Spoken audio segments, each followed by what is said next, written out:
Hello, everyone, and welcome back to the Magnolia Shine Podcast. We're here on a Wednesday, folks. We're diving into some college football right now. And listen, it's here. College football's in full swing. Blake, man, we're about to dive in deep. Yeah, no. I called this one. We called, maybe we should be doing a little bit more college on Wednesdays. Just change it up a little bit. Yeah, for sure. And folks, please be sure to hit that subscribe button. Also, let us know what you're interested in us covering. We're covering some college football here today. We're going to start off with the big game of this week, especially for us here in Mississippi. Ole Miss taking on Arkansas. They're going to host Arkansas, their first SEC home game. Ole Miss coming off that win over Kentucky on the road. Had a little bit of a shaky start, but they got back into the game and looked pretty good there at the end to beat Kentucky. Now they host Arkansas. Blake, what you thinking about this game? Yeah, Ole Miss is favored by about the same. Pretty close. They're favored by about 10 points here over Arkansas. I guess you couldn't ask for a better start to your conference play than getting Arkansas and Kentucky. Now, that doesn't mean that it's an automatic win by any means. Any Ole Miss fan knows when they play Arkansas, some wacky stuff can happen. Fourth in a billion could happen. And, these night games can be a little tough sometimes. And the environment's going to be great in Oxford. I'm sure Arkansas is going to be ready. So, as much as it's a good matchup for them in the sense that they should win the game, this is going to be, an SEC game. So there's going to be some tough parts about it. If Ole Miss plays a B or better game, they're going to win this game. Now, by how much? They may not cover the spread like against Kentucky where they didn't start out well. But I think as long as they play to who they are, they should win this game. Yeah, and I take Ole Miss to win this game as well. I think with the quarterback, Austin Simmons for Ole Miss, I think that slow start he had against Kentucky, it wasn't necessarily a slow start. It was like a disastrous start. Throwing those two interceptions, he got hurried up, and I do think he will be a lot better in this game. Just because I think that experience will really help him. I think he'll be a lot better in this game. I think he'll start off well. I think Ole Miss is going to beat Arkansas. And I actually think that Ole Miss is not only going to cover the spread, I think they're going to advance it by more. I think they're going to blow Arkansas out. So kind of like what they did last year. Maybe not the light show of all the passing, the 5 touchdowns, but forgetting the Yeah. wide receiver's name. I think it was Caden Lee. And I guess you're just expecting that like fire show from the Ole Miss offense. Can I say something really interesting here? Yeah, go I ahead. understand that Austin Simmons has been now. This is his third season at Ole Miss, and he's been there now, and he graduates after two years. But people forget he's 19 years old. Yeah, He no, is they the do. age of some incoming freshmen. He is the same age as some of them. And so while the experience of being on the sideline and the experience of being in the Oxford Lane Kiffin system, we also have to just temper a little bit that he's 19 years old. He comes in the same class as Arch Manning, and I'm going to drop this video on my TikTok later today if you want to see more of a Yep. rant of this. He comes in the same class as Arch Manning. Arch Manning's a year and a half older than he is. A Yeah. year and a half. Arch Manning's 21 years old. His birthday's in April, and Austin Simmons is 19, and he's going to turn 20 in November. So he's a year and a half older than he is, and they're in the same class. So my argument is there's a world where in a year and a half, why wouldn't Austin Simmons be better than what Arch Manning is right now? And could he be better long term? Yeah, seriously. Seriously. And then, Arch Manning's a whole nother discussion. You're talking about a player that I think is a good player, but man, you're talking about the hype train came in real hard for him. Not his Um, fault, though. It's not his fault. Not at all. That's the thing. It's not his fault at all. I think he's going to be a good quarterback, but man, it's a kind of a tough position to be put in actually. But that's a whole nother subject. But this Ole Miss and Arkansas game, listen, just like you said, Ole Miss and Arkansas is always crazy. And if you think about 10 years ago, Arkansas and Ole Miss might have been one of the craziest. That 53-52 overtime game in Oxford. I just don't expect it to be that close this year because because I picked Kentucky last week, and the reason was because of some of the changes that Ole Miss has with the new quarterback and everything.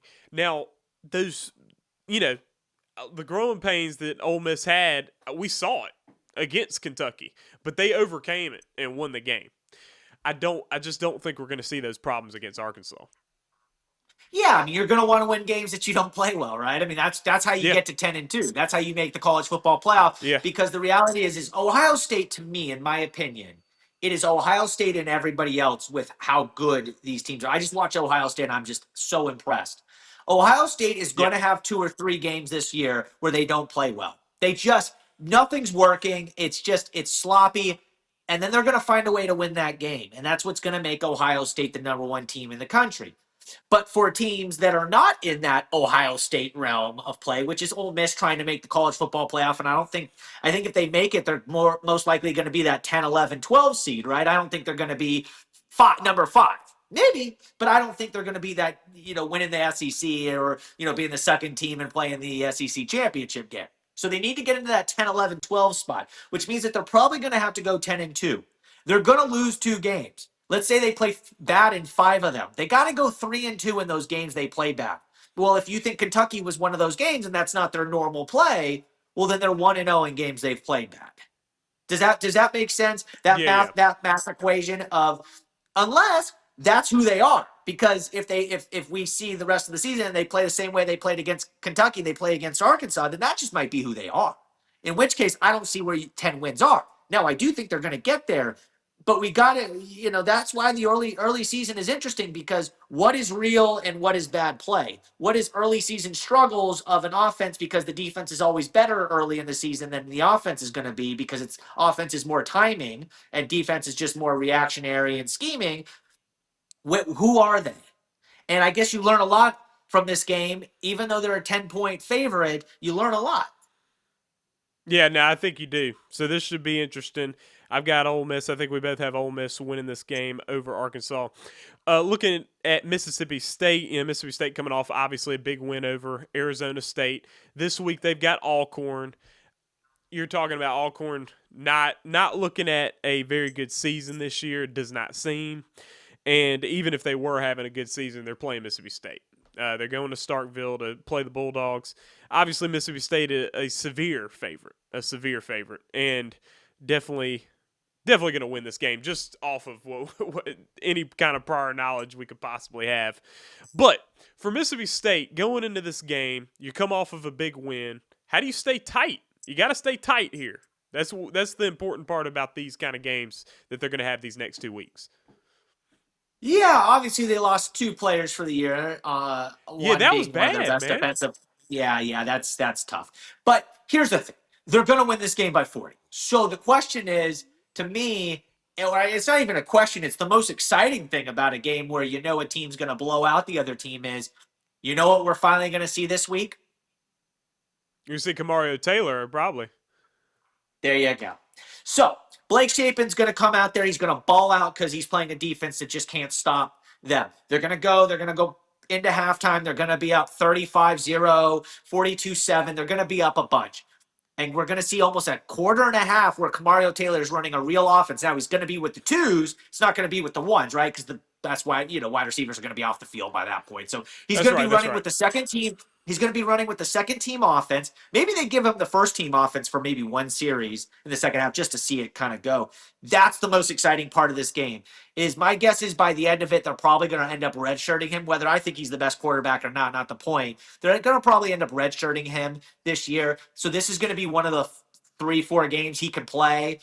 And this is where we're going to get to really see maybe where some of the future is. Again, we all need to temper it back, because you know who the most popular player on any given football team tends to be? It tends to be the backup quarterback if they're not playing well, for sure. Right. If a quarterback. Yeah. So the funny part is they're going against Alcorn State, and all of a sudden Kamario Taylor goes out there, throws 2 touchdowns and 150 yards and a half, and Blake Shapen plays bad, against Tennessee. Guess what all the fans are going to be calling for? They're going to be calling for Kamario. They're going to want to see him. Right. But I think that's the most exciting part of this game, right? Because the score is not going to be exciting. The matchup is not that exciting other than it's an in-state game. And, I love in-state games, and I wish Ole Miss would play Jackson State, Mississippi State play Jackson State, Alcorn go to Ole Miss, which I think they're doing, and then Southern Miss. But I love this mix and match. I love it. But the reality is this is not going to be a football game that we're used to seeing. This is a 7A school playing a 1A school, and it's just not going to be there. The exciting part is to watch Kamario Taylor. Yes, and the thing about Kamario Taylor is that I can tell that he has good energy and a good infectious energy with the team. I was watching the game against Arizona State and I could see him getting Blake Shapen ready. I could see him firing Blake Shapen up. And listen, right before that final drive, and listen, the final drive was there and it was good. You could tell that his energy's good even while he's waiting on his opportunity. And so, listen, I think he's going to be really successful. And as a Mississippi State fan, I hope that we can keep him because that's the big question too. Is with the transfer portal and all that kind of stuff, you never know. And and Blake, how much do you think is that a part of the Mississippi State strategy not to show him off too much? Because that's another thing too, is that it's the Wild West out there, man. You don't think that's part of the strategy? Not at all. I think that I think that's a loser mentality if that is the strategy. Oh no, I would agree that it's a loser mentality, but I'm questioning whether it is the strategy. No, absolutely not. No. You need to worry about your team that season and winning the games that are in front of you. And if you're worried about losing players, then you're really not that type of program yet. Right? Yeah. Because Ole Miss is going to lose a couple players. Alabama might lose a player. LSU might lose it. Right? But if you're worried about losing mass exodus of players, 12 to 15 players, and let's say 8 of them being good players, then your program's not there yet. And maybe you're further away. So if you're Mississippi State and that happens to you again, like it kind of did last year, you got to be reevaluating. Like, are we putting in enough NIL money? Who are our recruiters? Right, because that shouldn't be happening year in and year out. Mississippi State might lose a really good player to the portal. I get it. That's going to happen to a lot of teams, but it can't happen in mass exodus like it did last year. And no, I don't think that can be a fear because if you really believe in this kid, you'll pay the price to keep him, or do the recruiting things that you need to do to keep him in house. Van Buren leaves. They obviously felt that they couldn't keep him, didn't have enough to keep him, and maybe didn't want to keep him. I mean, there is that part of it. Yeah, for sure. The thing is that Mississippi State last year they started like I saw that offense building over the course of the season. They're able to put up points on big time opponents. They were losing by a lot because the defense wasn't able to stop anybody, but they were putting up a good amount of points against Georgia and Texas, even getting into the 20s and sometimes even the 30s. And they had Michael Van Buren as quarterback, and then you lose them. To me, I was like, that you just built something and then it just crashed away. Well, now they bring back Blake Shapen, who was injured during the season last year, so they kind of were able to keep some of what they had going on last year, even though he was hurt for most of the season. You just don't want that to happen again. And so what I'm wondering is if that is a part of the strategy. I don't agree with it, but that was what I was wondering.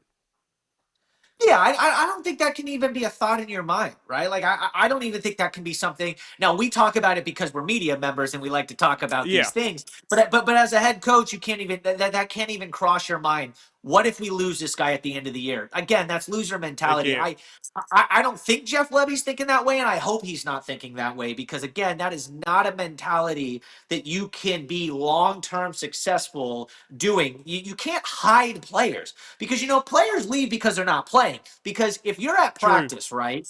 If you're at practice and you're the best wide receiver and you're a freshman and you're like, man, I'm kicking this dude's butt who's a junior, and they play the junior instead, that wide receiver knows. He knows that he is not playing because of some other motive that has nothing to do with us being a winning team.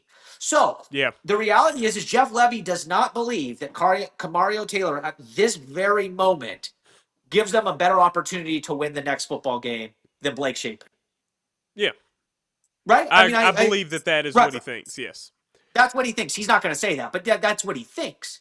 Now, I can disagree, but the reality is I'm not at practice every day. Jeff Levy is the head coach. He knows more football than I'll ever know in my life. So if he says that Blake Shapen is the best quarterback for today, then he's the best quarterback for today. And the moment that Blake Shapen isn't the best quarterback option for them, if Jeff Levy does not then go to what he thinks is the best, whether it's somebody else other than Kamario Taylor, then that's how you lose a team. That's how you lose a team believing that you're the right coach, is when you're not playing the guys that you think are the best to give you the best chance to win. And you've heard about that stuff in the NFL when teams are playing quarterbacks and they see the young quarterback in practice kicking that veteran's butt. You got to play him then and there.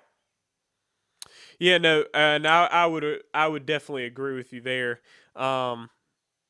But yeah, so Mississippi State, Alcorn is on Saturday as well. Southern Miss going to take on Appalachian State. This is going to be a big game for Southern Miss. Another home game. Listen, they're starting the season off with all home games. This is their third straight home game, and now you're taking on a team. I do believe that this is a conference opponent now. We're starting some conference play for Southern Miss in the Sun Belt, and Appalachian State is 2-0. On the season. I didn't see who they played against, but Southern Miss's losses to Mississippi State. So Southern Miss really not in bad position. They won a game that they were supposed to win. They lost a game they were supposed to lose. So we don't really know that much about Southern Miss quite yet. But this is a big game for them. What you thinking about those Golden Eagles this week? First off, the most important thing for Southern Miss, and Charles Huff brought this point up, this should arguably be the game that Southern Miss fans show up the most for. Isn't that kind of interesting? Right? You would think Mississippi State, Jackson State, in-state battle. But what's the most important game they've played so far? It's going to be this one. It's going to be this one for sure. It's going to be this one. They're a 1.5-point favorite, which means that they'd probably be an underdog. Yeah. They'd actually be an underdog on neutral site, right? Because they played at App State. They'd probably be like a 4.5-point underdog the way that it works.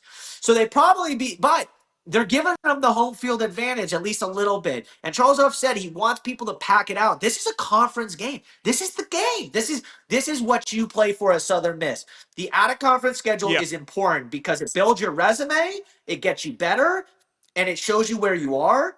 But at the end of the day, these are the games that are the most important. These are the games that are going to keep or lose jobs. These are going to be where the fan base believes in a coach or they don't believe in a coach. And so for them, I would think the fans need to show out for this one. This is truly, in my opinion, this is the unofficial first game of Charles Huff's career. Okay. This is his first game. Yeah, no, 100%, because USM played Mississippi State. Listen, putting up 17 points, making a 34-17 game, satisfactory performance for the Golden Eagles, even though their offense kind of started to look pretty bad in that second half.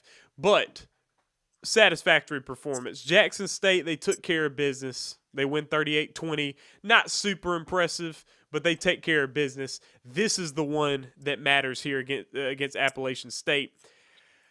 Listen, I'm pulling for USM. I don't think they're going to pull this one out. I think they're going to lose their first conference game. I got Appalachian State winning this game on the road against Southern Miss. I just don't think the Golden Eagles are going to pull this first conference game out. Well, here's the thing. Vegas is and gambling sites are really good at this thing. Like they're really good at putting these lines. They don't lose money, they win money, right? Yeah, that's how this goes. So when they say this is almost a toss-up, well, this is a 50-50 game for Southern Miss when it comes to what the odds predictors are predicting. The smartest people at predicting these things, right? I mean, that's how they make the money. So if this is a 50-50 game, maybe 51 Southern Miss, 49 App State, according to the betting odds, like you said, like this is the game. This is the game. This is the early season game where Southern Miss proves what they are. And it doesn't mean that they're going to be this for the rest of the season, but it's a tone setter. Sometimes winning this game can set the tone, and you win a game down the road because you set the tone correctly. They go and they lose this game by 2 touchdowns. I mean, I don't want to say it's not going to derail the season by any means. Southern Miss is still better this year than they were last year, but it just puts a hamper on all the buzz. But you win this game, even by a late field goal, and you win it. Whoa, we win by barely, even though, maybe it wasn't perfect, but we win. All of a sudden, it's okay. Where can we really be in this conference? Where can we really be? And that's where the whole vibes on a 50-50 game, it shouldn't be that way, but that's how we react nowadays. Yeah, for sure. So this is a big game for Southern Miss. Big game, taking on Appalachian State at home. That will be on Saturday as well.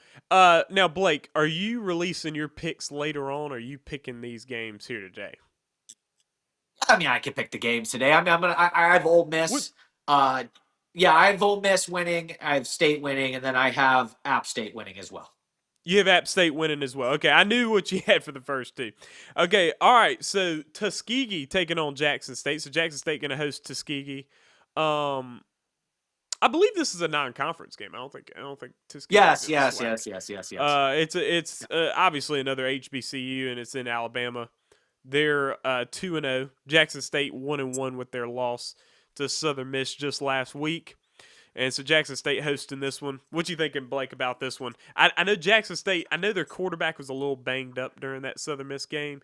Have you gotten any do you know any updates about him on his status? Is he good for this season? Is he good to continue? Uh, Do you know? No, no, I'll have to check that, but it doesn't really matter who starts at quarterback for JSU because at the end of the day, they're going to run the ball and play great defense. Jacoby and Morgan obviously is the best quarterback they have on the roster, Yeah, but he was banged up. He was banged up last year. He lives banged up because he's a tough runner. He's a tough dude. He lives for banged sure. up, and but no, I think Jack State should win this game thoroughly. Tuskegee beat them, I believe, the last time they played. But that was a completely different Jackson State team and the level that they're at. No, Jack State should win this game by 2 touchdowns. They should control this game. Yeah, and I agree. I got Jackson State winning this game as well. Of course, thing with the Tigers is that, man, last week they were playing Southern Miss, and I picked Jackson State to beat Southern Miss, which was a wild pick. However, late in the first half, it was a good game, 17-10, and Jackson State is making a drive. They're in Southern Miss territory. I know their backup quarterback, I don't remember his name, came in through an interception on the one play that he was playing, and he got pulled, never played again. I know that had to be tough for him, but just think about that. I felt like that was a huge play in the game because if they would have been able to keep that drive going, they got in the end zone and they're tied at 17 at halftime. You can make an argument that could be a different ball game. No, absolutely. I think we end up generally with a similar score, but yeah, I mean, yeah, it ended any small chance Jackson State had for sure. Yeah, so Jackson State Tuskegee on Saturday, and we both have Jackson State winning that ball game. Mississippi Valley taking on Southeastern Louisiana. Valley, you know, you hope that they're able to move their way back into some relevance there. I do think their team might be doing a little bit better than last year, just with that first game's competitiveness. Second game, of course, they played Tarleton State. Tarleton State's a pretty good team in FCS, though, aren't they? Because they beat Army. So. Yeah, they beat Army. Yeah, right. So it seems like they're pretty good. So I don't know how much you could take from that, but I don't really know a whole lot about Southeastern Louisiana, so it's hard for me to say. But I would think that Southeastern Louisiana would probably win this game. I know they're a sizable school. That's what's going to happen. Okay. So those are the games in Mississippi college football. And listen, we're going to talk a little bit about our Heisman hopefuls and the Heisman watch. So now we're expanding across the nation for college football here. And listen, some of these quarterbacks that are on this list, we've seen some stuff from them. We're still about to enter into week 3. We've only seen a couple of weeks of these players. Blake, what you thinking about these hopefuls? I got a few of them written down here, but headlined by Garrett Nussmeier out of LSU. That's my pick at this moment. He had a really good first week against Clemson. Against Louisiana Tech, I mean, LSU kind of struggled offensively, winning that one 23-7. But I don't know what you can take from that, really. I mean, they beat Clemson on the road. That was huge. Yeah, I can't tell you exactly who I would pick because I'm actually a voter, so I can't go down that route. But I can tell you some of the guys. Hold on, Blake. Pause here. You're a voter for the Heisman? I have been, yeah. Oh wow! How many voters do they have? Oh man, 1,000. That's still pretty incredible. I mean, it's across the nation. Wow, that's pretty cool, man. So, yeah. So. Okay. No, some guys that have really impressed me. Garrett Nussmeier's obviously really impressed me. Carson Beck. It seems like a lot of the quarterbacks this year. Last year finally there wasn't a quarterback that was picked, and it was kind of nice to have a non-quarterback selected. Especially the top two. It was Genty and Travis Hunter that ended up being the top two. So it wasn't even a and then Shador was third. He was fourth.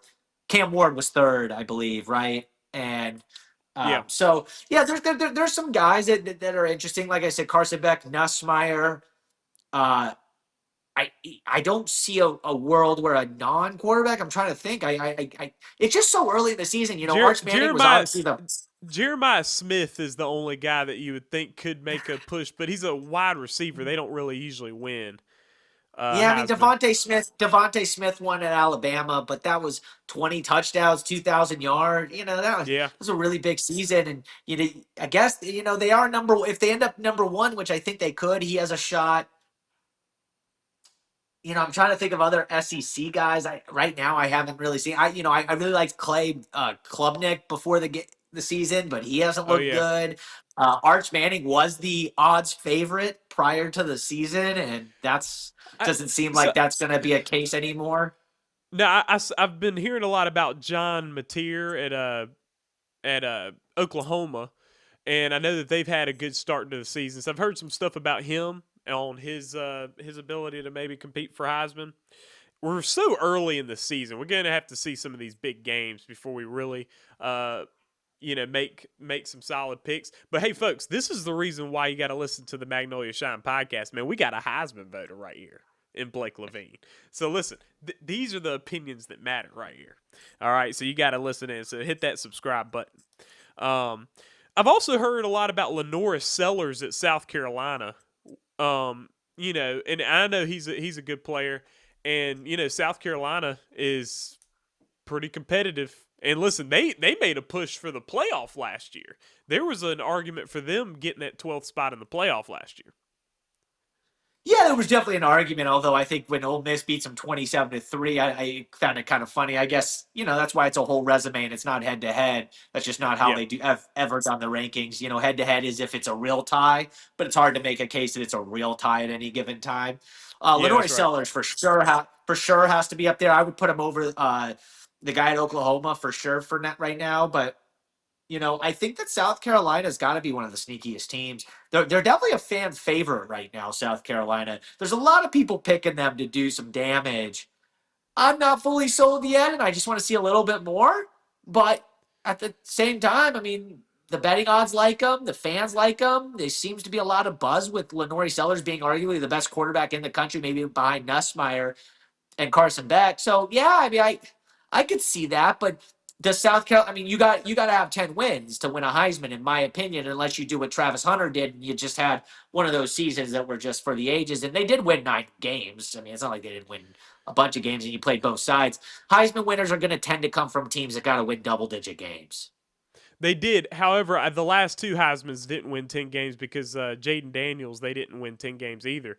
They were 9 though. It was 9 though, right? It was 9. It was 9. We're 9. Close. We're very close, but I mean, okay. Again, so you got to win 9 games. Then again, that's Jaden Daniels and Travis Hunter. I mean, listen, those guys are extraordinary. Now, I'll say this though, man. I thought Ashton Jeanty should have won last year for sure. That's who I voted for. Okay, yeah, because Jeanty was I total and listen, I'm a Raiders fan. I'm so happy he's on the Raiders, man. Oh man, Ashton Jeanty, for sure. Anyway. So moving on from the Heisman, talk a little bit, man. Listen, talk a little bit about some of these big games that are coming up this week, and then there's the big debate that's been going on the last few years. The last 2 seasons, the champion has been from the Big Ten and not from the SEC. And listen, in the past, it was just which team was the best SEC team, and they were probably going to win the national championship. The time where you had Florida win, you had Alabama, and then you had Auburn, and then you even had LSU sneak in there that one year. Yeah, LSU sneak in there that one year with like one of the greatest, if not the greatest, college football team ever. Georgia back-to-back. Georgia. So you had all those teams go through. Well, now you've had Big Ten teams the last 2 years. So, Blake, let's weigh in on this debate, the SEC versus the Big Ten. Which conference is stronger? I've got my opinion, but I want to hear yours first, Blake. No, I still think the Southeastern Conference is the best. I mean, it just means more. I think it's definitely closer, but I think the thing is you could make the argument that the 5 best teams of the Big Ten are better than the 5 best teams in the SEC You because, can. you think about Penn State, Ohio State, Oregon. But here's the thing. Yeah, Michigan yeah. wins the title, but I don't view Michigan there, right? Well, do you think that Oklahoma's a top 5 team in the SEC? I don't at the moment. I guess they could end up being one, but they just beat Michigan. That's probably one of the 5 best in the Big Ten. I think there's more depth. Yeah. I think the middle of you can make okay. Well, the bad SEC. Well, okay, fine. You want to argue about the worst teams in the conference? Then be my guest. I guess if that's your argument, we just don't think alike. But I think that the top, you can make the case that Ohio State, Oregon, Penn State is better than Georgia, LSU, Texas. Yeah, you can make that case. But the middle of the pack, I mean, if Ole Miss and Tennessee are your middle of the pack, they're better than the Big Ten middle of the pack. So I think as a whole, the conference is better. But you can make the case the Big Ten best teams are better. That's the exact way that I think about it. But I also think that the worst teams in the SEC are definitely better than the worst teams in the Big Ten. Take Kentucky and Vanderbilt, right? Or Kentucky And or Mississippi Vanderbilt. State. Missouri, but not Missouri anymore. Sorry, that was a Yeah. misspeak. But yeah, you take a Kentucky and a Vanderbilt, and I'm taking that. I'm taking them over the slop of the Big Ten. That's what I'm saying. So, and then another thing too about the SEC is that sometimes you have I feel like people judge the SEC based on what they do to each other sometimes. Where during the season they beat each other. And so like you take Ole Miss last year, they go 9-3 and they lose 3 SEC games. Well, that doesn't tell me that look, Ole Miss is only 9-3. The SEC's not that good. That's not a knock on the SEC. They lost to SEC teams. I think that if the SEC keeps beating their best teams and they come out scathed because of their own conference, I think that that's the sign of a strong conference. Whereas in the Big Ten, their top teams rule in school. I No, don't. they don't get beat. They don't get beat by the middle of the pack very often in the Big Ten. The Oregon, Ohio Not at States, all. Penn States do not lose to Iowa very often. No, they don't. That to me, that's the sign of a good conference. Is when all of a sudden the best team's losing to a middle of the pack team, and I view that as being a sign of a strong conference. Of course, then there's the argument like, hey, you got to watch the playoff, and if it ends up being no SEC teams in there, that's tough. That's a tough look for the SEC. And, that's an argument that can be made that your best teams might be better right now. Ohio State looks like the best team in the country right now. Oregon was very good last year, and they're good this year too, but Oregon was pretty dominant last year up until they lost to Ohio State, which was another Big Ten team. And I think the Big Ten got really strong when they pulled Oregon in because that was never even close to being a Big Ten team until last year. Yeah, I mean, it would help if USC would come along for the Big Ten. I mean, that Yeah. would really help. I mean, if USC and Michigan could both be, top 15 teams, all of a sudden we may have a different argument. But I don't see either one of those teams being top 15 right now. So that's kind of the problem that I have is that the Oregon, Penn State, Ohio State, but then there's a major drop off. Yeah, and then with Penn State's now starting to get more major wins because Penn State's been known to run the table until they play the best teams. But this past year, or last year, they were able to, make it a decent way in the playoff. Still have a tough time knocking off the Ohio States of the world. Yeah, but who was beating Ohio State last year outside of Michigan? Michigan. I know and they Oregon. lost. I know they lost 2 games last year. But the point being is, Ohio State by the end of last year, I think we all sat and agreed the right team won. Yeah, no, for sure. And the team that the team that unloaded the truck of cash got it done too. And they're the best team, and they're the best team this year too. I mean, yeah, I think they're the best team again. Yeah, I think so as well. And see that listen, and that goes right back to the Arch Manning conversation. Because man, his first game as a starter on the team had to be against Ohio State, and then I think that the conversation around him is kind of tough because on one side you have the hype train is just insane. Yeah. You know what I mean? Acting like he's going to be a Heisman in his first year starting. come on, like that'd be remarkable if he did that, you know. But then he goes in and has a bad game against the best team in the country on the road, and they lose 14-7. They still don't even lose by that much. I know that he struggled badly, but they don't even lose by that much. And then now he's terrible. He's trash. It's like at some point you got to have a more nuanced discussion, a little bit like there's a middle ground here. I mean, he's a good quarterback, I think, but he's just not a Heisman. Yeah. No, he's not a Heisman at the moment. Maybe he comes back next year and he is a Heisman. Maybe. But at the moment, he's a really good quarterback. He's a really good quarterback. He's one of the top 15 to 20 quarterbacks in college football. Yeah, absolutely.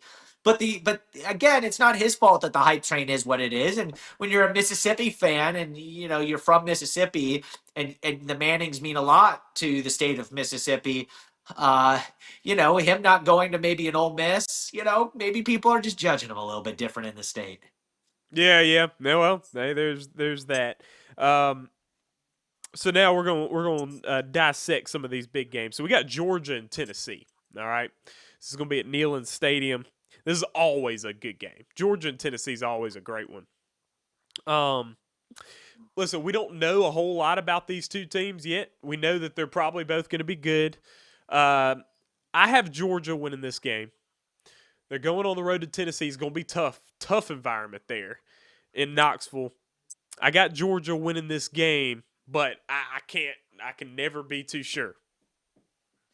I actually think Tennessee's going to win this game. I've been really impressed with Tennessee early in this season. They played my Syracuse team, and while my Syracuse team is not anything special by any means, I mean 6-6, 7-5 maybe. I was really impressed with how they played. I was impressed by their quarterback that filled in for Nico, or not filled in for Nico, swapped with Nico. I think Tennessee's going to win this game, which is kind of funny because then that probably means that Tennessee's going to be 4-0 against Mississippi State 4-0, and could College Game Day be going to Starkville? Oh, well. Just a thought. Yeah, could College Game Day go to Starkville if Tennessee beats Georgia? That would be interesting. So I know that College Game Day's only gone to Mississippi State one time, and that was in 2014 for that. Well, let me explain this. Mississippi State wins their next two games. They're ranked 23. Tennessee beats Georgia. They're ranked in the top 10 at Mississippi State. A ranked Mississippi State team, especially after the environment and the fun that they had against Arizona State and the national game that they got to play. I think it's there. Yeah, I mean, it's definitely a possibility. And as much as I love the Bulldogs, I don't know. Doing a College Game Day for a game that might be a blowout in Tennessee's direction. Because here's the thing. Mississippi State did well against Arizona State. I don't think they proved themselves to be a team that can compete with a Tennessee team if they beat Georgia. That now they have not proved that yet. So that would be an interesting choice to me for a College Game Day. If I was College Game Day, I'd be like, I don't know. I'd like to see, there's another chance to go to Starkville this year if Mississippi State keeps winning, though. That's the thing. Yeah, fair enough. For sure. But we'll see. You got Tennessee. I got Georgia. Listen, I'm picking Georgia, but I don't know. I'll be looking forward to watching that one, though. We got USF and Miami. Now we're getting out of the SEC. Listen, that's kind of interesting to me, man. So Miami's top 5. Listen, they had an incredible game. USF knocked off Florida. I'm not really on the USF hype train. I don't think that that's a sign that they're going to be some great team, phenomenal team, but they are a solid team. They're always a solid football program. I think Miami's got this one. You might not even care. Yeah, I think. I could tell by the look on your face that you didn't really care. I think Miami's going to win by 2 touchdowns. USF would have had a better shot had they not beat Florida. Oh, really? There's no sneaking up now. There's no sneaking up. There's not a Miami player that's taking them lightly this week, right? I mean, I can't imagine. Yeah. I can't imagine a Miami player going, "Oh, we have little poor USF coming in. We're just better than them. We beat them in the recruits that are Miami. We beat them in high school. We'll beat them in college. All that kind of stuff." After they beat Florida, Miami's locked in. Miami is locked in for this game. I think they win this by over 10. Yeah. No, I got Miami as well. So then we got Texas A&M and Notre Dame. This is actually a really big one because the thing is, Texas A&M, we don't know how they're going to be this year. We haven't, we don't know for sure.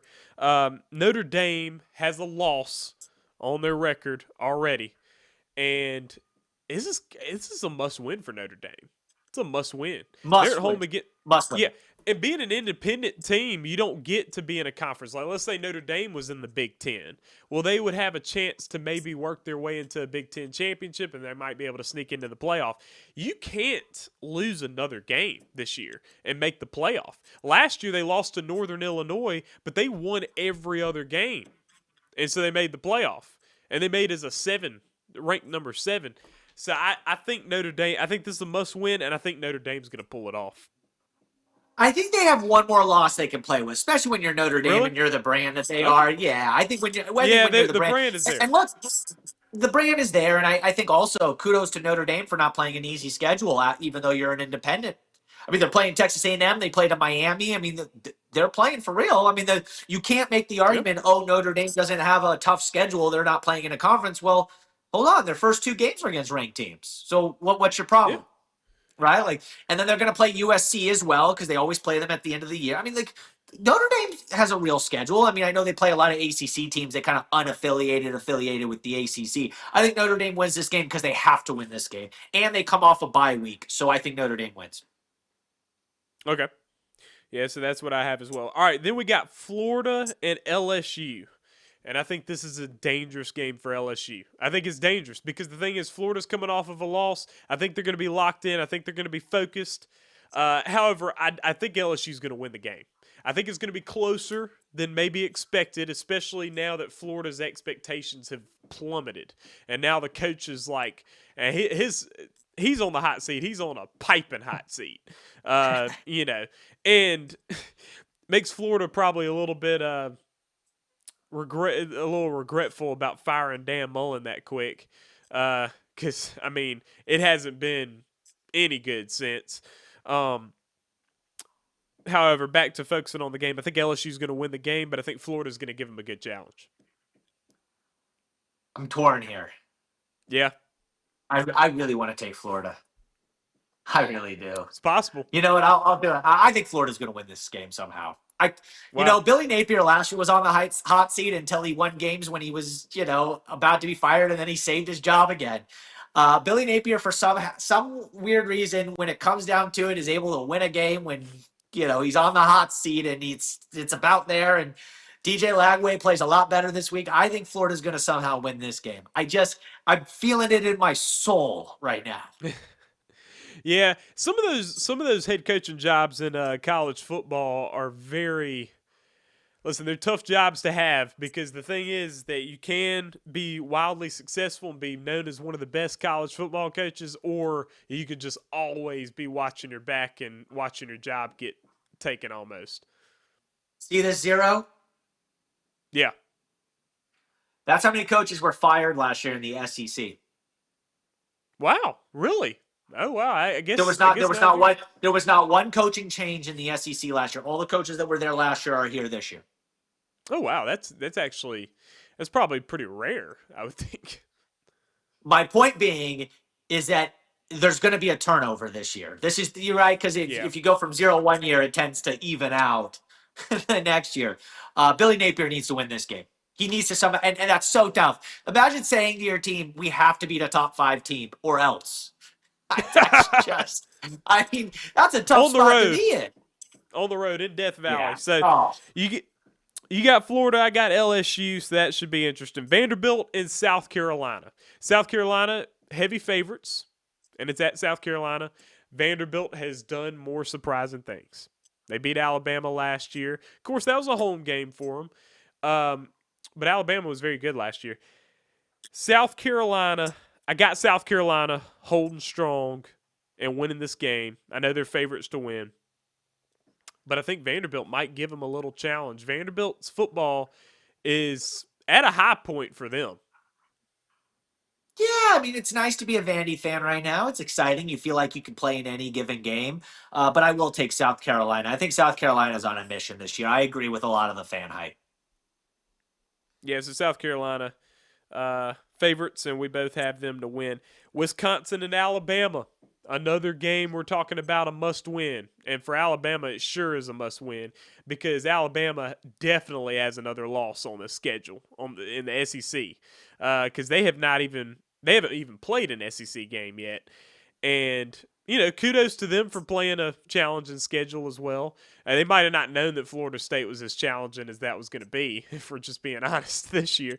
But listen, they got beat by Florida State. I think they're going to beat Wisconsin, though. They're at home, and this is a part of that Big Ten that I don't think is just incredibly strong. But Wisconsin will be competitive, I think. But Alabama, I think, is going to win by a lot.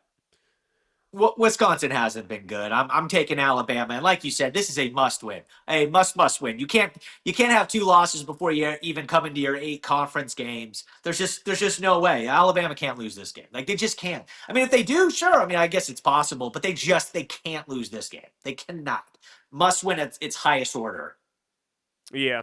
So then we got Clemson and Georgia Tech. Clemson has been highly questionable as of late. Highly questionable. They lose to LSU by a little bit, and there's real, as at home, they didn't like the loss at all. But there's no major concern. That's a big-time team in LSU. Everybody expects them to be really good this year. But then they're down 16-0 to Troy for a while. And then they're able to come back and win 27-16, so they handle business. But that's at home against Troy, and it makes you wonder what's going on there. So now they play on the road against Georgia Tech in an ACC game, their first ACC game. Now you gotta tighten up here. But I got Clemson. To a fault. Yeah, to a fault. I am rolling with Clemson this year. I still think Clemson's a title contender. Yes, really? I've said it. I'm gonna die on this. I'm gonna die on this hill for some reason. I don't even feel good about it, but I'm going to stay with what I believe in. I have nothing to back up with what I'm saying other than my sheer, undeniable faith in something that I have no evidence for. But I'm going to take Clemson this week because I still believe in them and I still love Klubnik. Yeah.